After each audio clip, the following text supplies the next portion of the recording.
আচ্ছা, এই ভিডিওটা দেখেন। একজন মানুষ কাঁচা মাছ রান্না করতেছে। এখন এই মাছটা আমার মনে হয় ধুইছে কিনা তাও সন্দেহ।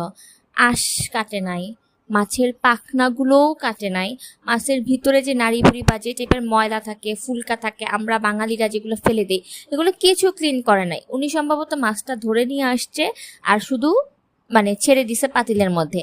তারপরও দেখেন কি কি দিয়ে রান্না করতেছে। একদম সাদা পানি, পানির মধ্যে কিছু শাক টাক ভেজিটেবলস আর একটু লবণ দিল, আর কিছুই না রে ভাই। এই মাছ কেমনে খাবে?